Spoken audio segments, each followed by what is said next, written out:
राजा सोमेश्वर और रानी कर्पूरा देवी के यहाँ पृथ्वीराज का जन्म हुआ। और कहते हैं कि ज्योतिषियों ने उसी वक्त कह दिया था, ये लड़का बड़ा होकर कमाल का योद्धा बनेगा, आर्यावर्त यानी उत्तरी भारत की ढाल बनेगा। अच्छा। पर जिंदगी आसान नहीं होगी, बहुत मुश्किलें आएंगी, अंत भी लड़ाई और धोखे से होगा, मगर नाम हमेशा जिंदा रहेगा, ऐसी भविष्यवाणी। ये दिलचस्प है कि कहानी की शुरुआत ही नायक की किस्मत को एक तरह से तय कर देती है। महानता भी और मुश्किलें भी दोनों जन्म के साथ जुड़ गईं।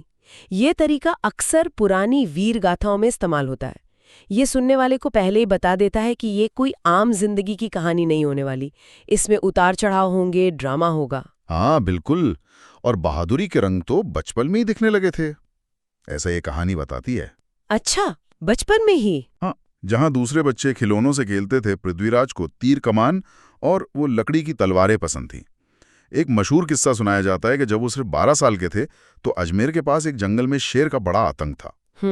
पृथ्वीराज अकेले ही अपना धनुष लेकर पहुंच गए और एक ही तीर में शेर को ढेर कर दिया। कहते हैं तीर सीधा शेर की आंख में लगा था। 12 साल की उम्र में अकेले? हाँ, कहानी तो यही कहती है। और जब वापस आए तो कहा, राजकुमार होने का असली मतलब तभी है जब वो अपनी प्रजा की हिफाजत कर सके। वाह, मतलब ये सिर्फ बहादुरी नहीं, ये जिम्मेदारी का एहसास भी दिखाता है। बिल्कुल, मतलब इतनी कम उम्र में ये सोच कि राजा का बेटा होने का मतलब है प्रजा की रक्षा करना, ये बात इस किस्से को और खास बनाती है। हाँ, और ये कहानी इस घटना को सिर्फ एक बहादुरी के कारनामे की तरह नहीं दिखाती। ये जोर देती है कि उनमें बचपन से ही जिम्मेदारी का एहसास और हिम्मत कूट-कूट कर भरी थी। एक तरह से ये किस्सा उनके आने वाले वक्त में एक लीडर बनने की नींव रखता हुआ नजर आता है। कम से कम इस कहानी के नजरिए से तो यही लगता है।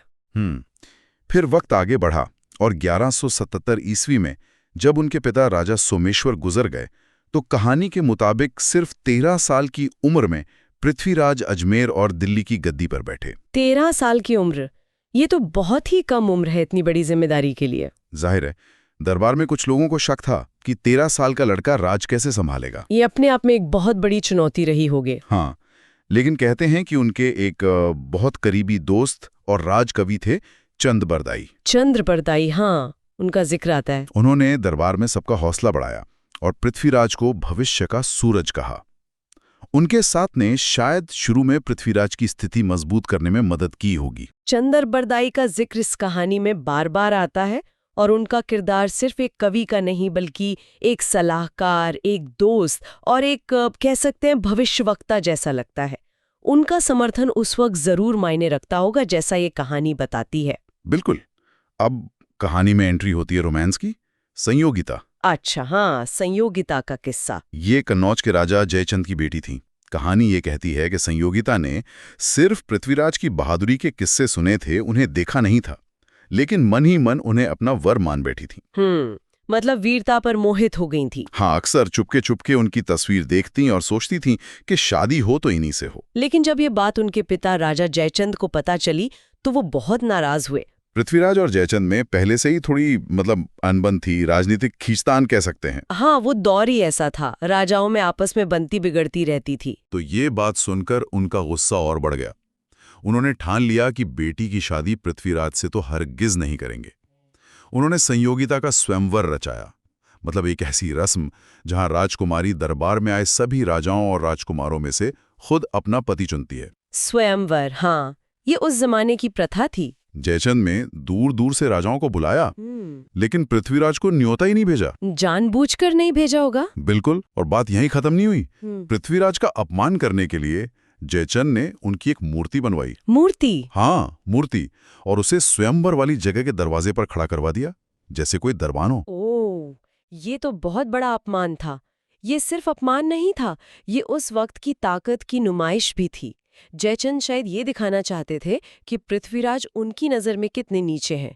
ये दो बड़े राजाओं के बीच की दुश्मनी को और गहरा करने वाली बात थी। सही बात है। स्वयंवर शुरू हुआ, बड़े बड़े राजा आए थे, संयोगिता वरमाला लेकर सभा में आई, लेकिन उन्होंने किसी राजा की तरफ देखा तक नहीं। वो सीधे उस मूर्ति के पास गईं जो दरवाजे पर रखी थी और वरमाला उसी मूर्ति के गले में डाल दी।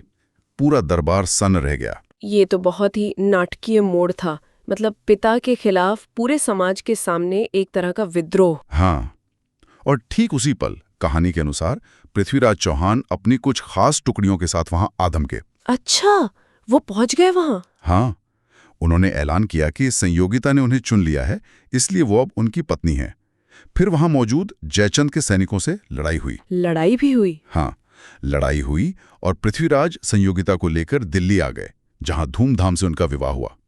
ये किस्सा तो बिल्कुल फिल्मी लगता है। बिल्कुल। और ये कहानी इसे सिर्फ एक प्रेम कहानी की तरह नहीं दिखाती, ये उस दौर की राजनीतिक खींचतान का भी आईना है। सही। संयोगिता का मूर्ति को चुनना उस जमाने के हिसाब से बहुत बड़ी बगावत थी, अपने पिता के फैसले के खिलाफ, समाज के नियमों के खिलाफ। सही। और पृथ्वीराज का वहां आकर लड़कर उन्हें ले जाना, ये उनकी हिम्मत, उनके स्वाभिमान और संयोगिता के लिए उनके जज्बात को दिखाता है, जैसा इस कहानी में जोर दिया गया है। बिल्कुल। ये घटना दोनों राजाओं के बीच दुश्मनी की आग में घी डालने वाली साबित हुई होगी, यकीनन। हाँ, इस प्रेम कहानी के बाद कहानी का रुख पूरी तरह बदल जाता है और लड़ाई के मैदान की तरफ मुड़ जाता है। अब मंच पर आता है मोहम्मद गौरी, गजनी का सुल्तान, जो भारत की तरफ नजरें गड़ाए हुए था। मोहम्मद घोरी इतिहास का एक अहम किरदार। इस कहानी के मुताबिक गौरी ने पृथ्वीराज को पैगाम भेजा, या तो इस्लाम अपना लो और मेरी हुकूमत मानो, या मरने के लिए तैयार हो जाओ। सीधा अल्टीमेटम। हाँ, पृथ्वीराज का जवाब भी उतना ही तीखा था। कहानी में लिखा है कि उन्होंने कहलवाया, गौरी तू इस धरती पर आया तो है, पर जिंदा वापस नहीं जाएगा। बहुत तीखा जवाब। और इसी के साथ 1191 ईस्वी में हरियाणा के पास तराइन के मैदान में दोनों सेनाओं के बीच जबरदस्त जंग छिड़ गई। पहला तराइन का युद्ध। ये टकराव टाला नहीं जा सकता था। दो अलग अलग ताकतें, दो अलग महत्वाकांक्षाएं आमने सामने थीं। लड़ाई बहुत भयंकर हुई। कहानी बताती है कि पृथ्वीराज चौहान खुद बड़ी बहादुरी से लड़े और उन्होंने गौरी को बुरी तरह घायल कर दिया। घायल कर दिया? हाँ, पूरी तरह।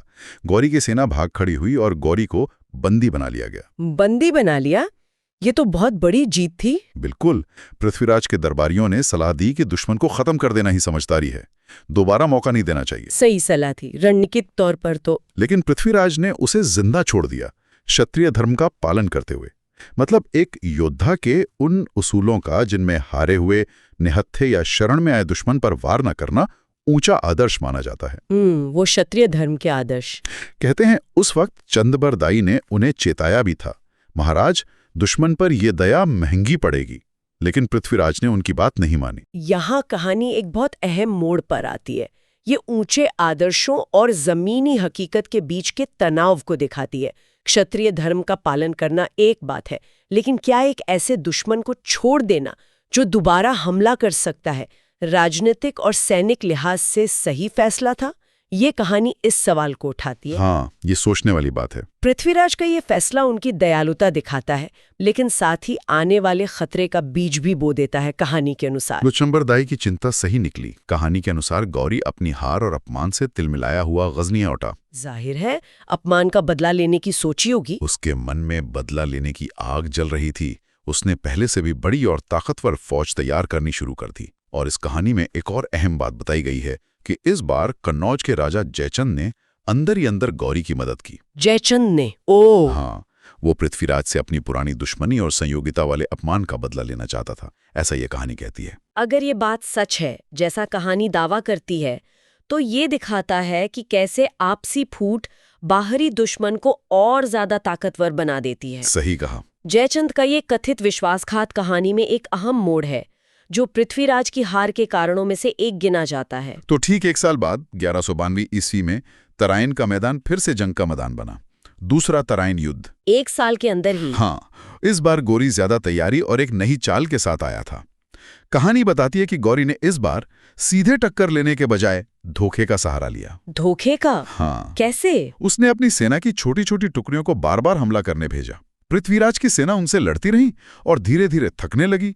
गौरी यही चाहता था। अच्छा, मतलब थकाने की रणनीति अपनाई। हाँ, जब शाम ढलने लगी और चौहान सैनिक थककर कुछ लापरवाह हुए, तब गौरी ने अपनी पूरी ताकत के साथ अचानक जोरदार हमला बोल दिया। और उस पर जयचंद का कथित विश्वासघात भी?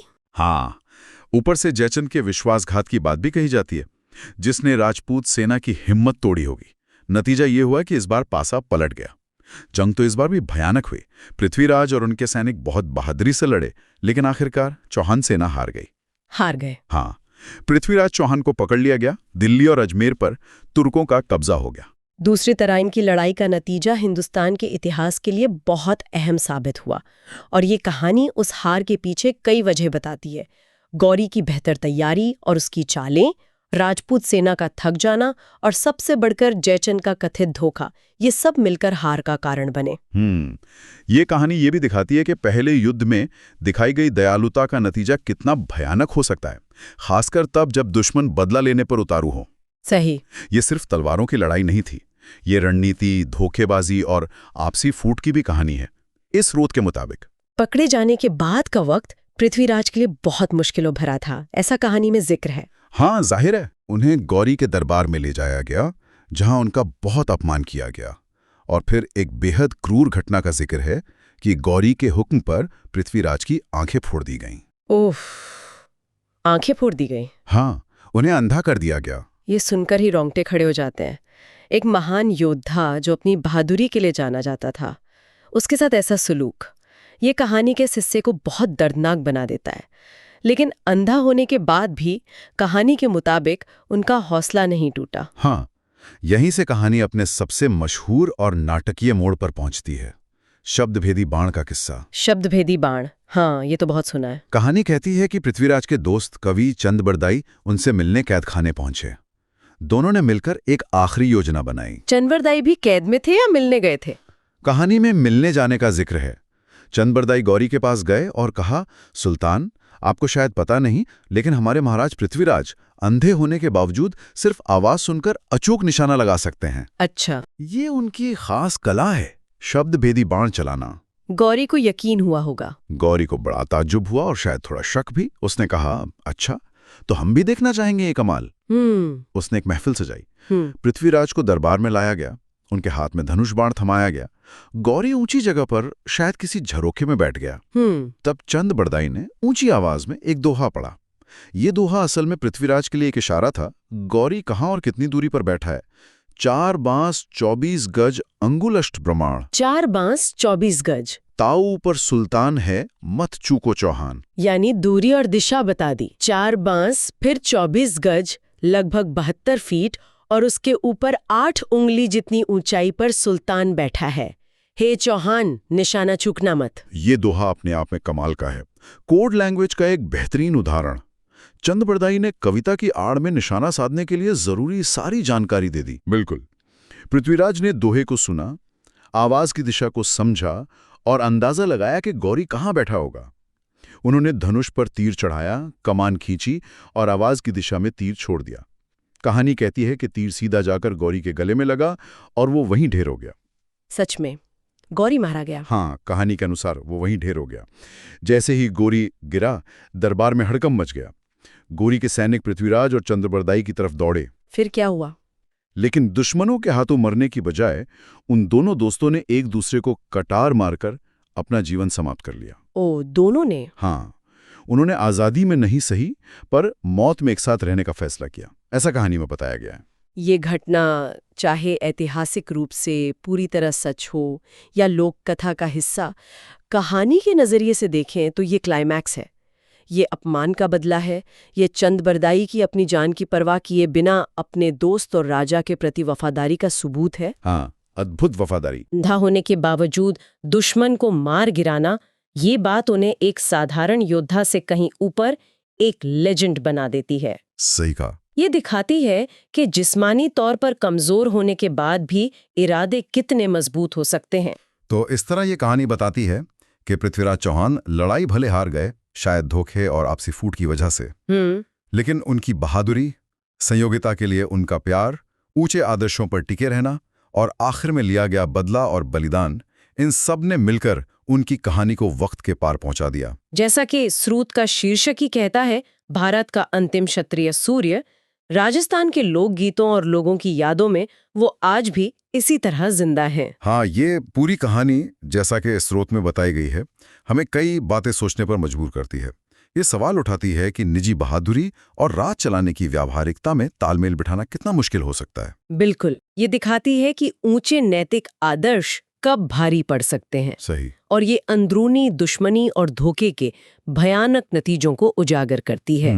और सबसे बढ़कर ये बताती है कि हिम्मत, प्यार, वफादारी और अपने सम्मान के लिए खड़े होना, ये चीजें हार और मौत के बाद भी कैसे जिंदा रहती हैं और आने वाली पीढ़ियों को प्रेरणा देती हैं। तो ये थी पृथ्वीराज चौहान की कहानी, जैसा कि हमें इस खास वृत्तांत पृथ्वीराज चौहान, भारत का अंतिम क्षत्रिय सूर्य से पता चलती है। एक ऐसी जिंदगी का सफर जो असाधारण हिम्मत से शुरू हुआ, जिसमें प्यार और जंग के रंग भरे, धोखे का अंधेरा आया और जिसका अंत एक ऐसी नाटकीय घटना से हुआ जिसे भुलाया नहीं जा सकता। इस पूरी बातचीत के बाद एक सवाल मन में घूम रहा है, किसी भी हीरो या हीरोइन की कहानी को हमेशा के लिए यादगार क्या चीज बनाती है? क्या सिर्फ उनकी जीतें? अच्छा सवाल है। यहाँ तक कि उनके साथ हुआ धोखा भी, क्या ये सब भी उनकी उस कहानी का उतना ही जरूरी हिस्सा बन जाते हैं जो पीढ़ी दर पीढ़ी सुनाई जाती है? हाँ, शायद हार और संघर्ष कहानी को और मानवीय बना देते हैं। बिल्कुल। ये सोचने वाली बात है कि वक्त कैसे इतिहास, यादों और लोक कथाओं को मिलाकर किसी इंसान को सिर्फ एक नाम से कहीं ज्यादा एक प्रतीक, एक प्रेरणा बना देता है।